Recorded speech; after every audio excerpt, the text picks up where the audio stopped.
Hello everyone, I'm Chandra based in Sumatra, Indonesia.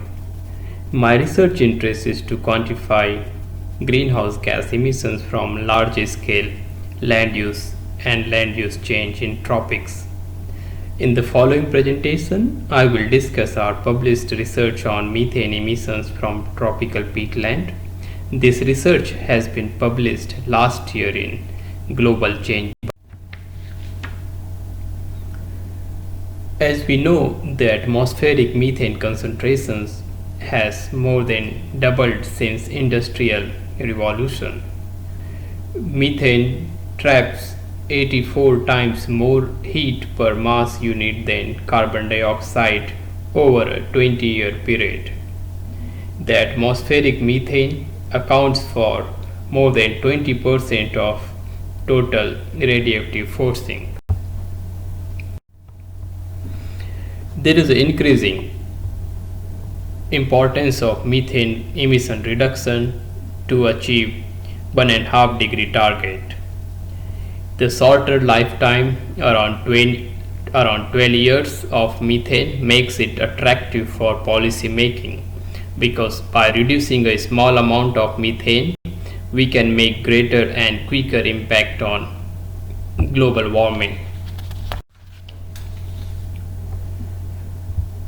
When we look global methane emissions, around 60% of the methane emission comes from tropics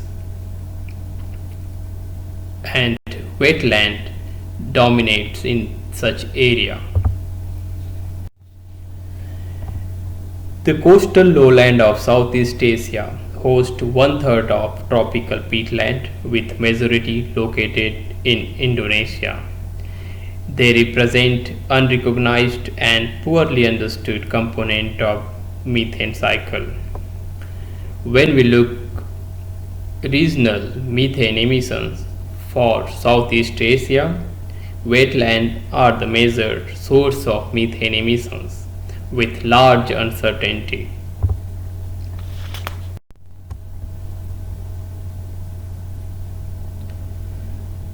Wetlands are single largest source of atmospheric methane.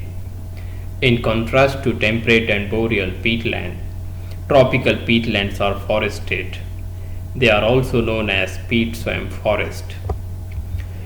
From this ecosystem, methane can be emitted from soil surface and water surface. Vegetation and tree can also emit significant methane to the atmosphere. At the ecosystem scale, all these pathways vary in space and time. The temporal and spatial variabilities are important to be captured when quantifying methane emissions from such ecosystems. Unfortunately, measuring all pathways are not easy using traditional chamber techniques that leads toward uncertainty. In the last 3 to 4 decades, population growth and economic development have resulted in a growing dependency on tropical peatland and subsequently resulted in land cover change. In 2015, around 50% of Southeast Asian peatlands are managed for agricultural activities. Given the importance of tropical peatland in global methane budget, it is important to understand any effect on land cover changes on methane emissions from tropical peatland. In tropical peatland, groundwater level remains close to the surface and supports methane production in the root zone, whereas management of peatland for agricultural activities lower the groundwater below the root zone and also modifies the water surface and vegetation type.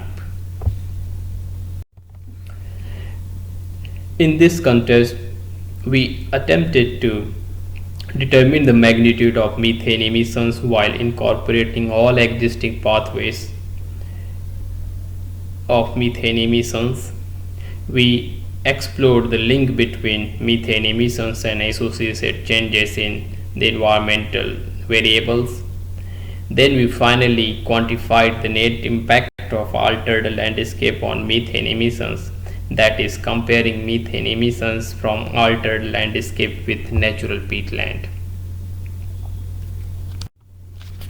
Our study site was located in Indonesia, Sumatra, in Kampar Peninsula, which is very near to Singapore. We measured methane emissions from two different land uses on peatland. First, natural peat swamp forest, and second, acacia plantation on peat.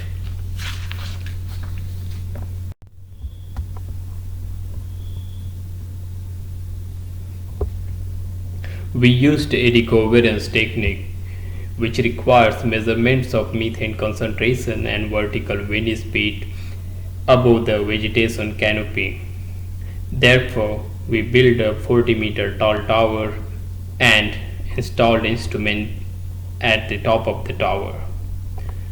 A decovariance technique provides net ecosystem exchange at every 30 minutes, and each 30 minutes measurements represent an area more than 200 hectares. This technique measures net ecosystem exchange, means it includes all vertical emissions and removal pathways of methane. Therefore, our measurements are comprehensive as they include all pathways and captures temporal and spatial. At the natural peatland, where groundwater remained within root zone, we observed higher methane emissions during the daytime as compared to nighttime. This graph is showing a positive relationship between canopy conductance to water vapor, a proxy of transpiration, and methane emissions. This result highlights that dissolved methane can be taken up by root system and emitted to the atmosphere during transpiration in natural peatland. At the acacia plantation, where the groundwater was below root zone, we observed similar methane during night time and daytime. There is no clear relationship between canopy conductance to water vapor and methane emissions. This indicates that there is insufficient dissolved methane in root zone to support vegetation mediated emissions. This slide shows that groundwater controls methane emissions. As we can clearly see, methane emissions decreases as groundwater level declines. Shallow groundwater level supports both production in root zone and plant mediated emissions, whereas deeper groundwater level supports methane oxidation in peat layer and inhibit methane production and reduces methane emissions to the atmosphere.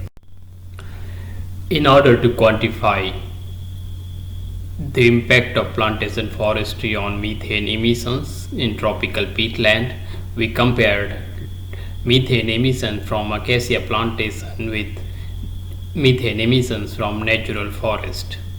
Our results shows that natural peat ecosystem emitted around 2 times higher methane as compared to acacia plantation.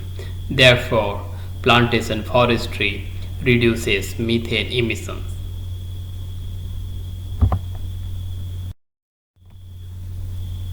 I would like to conclude my presentation with the message that understanding of the impact of land use change and climate change on regional to global methane budgets are very important.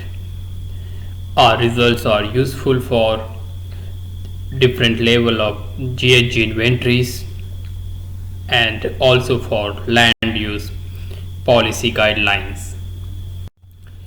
I would like to thank you for your time and your interest in our research. Thank you very much.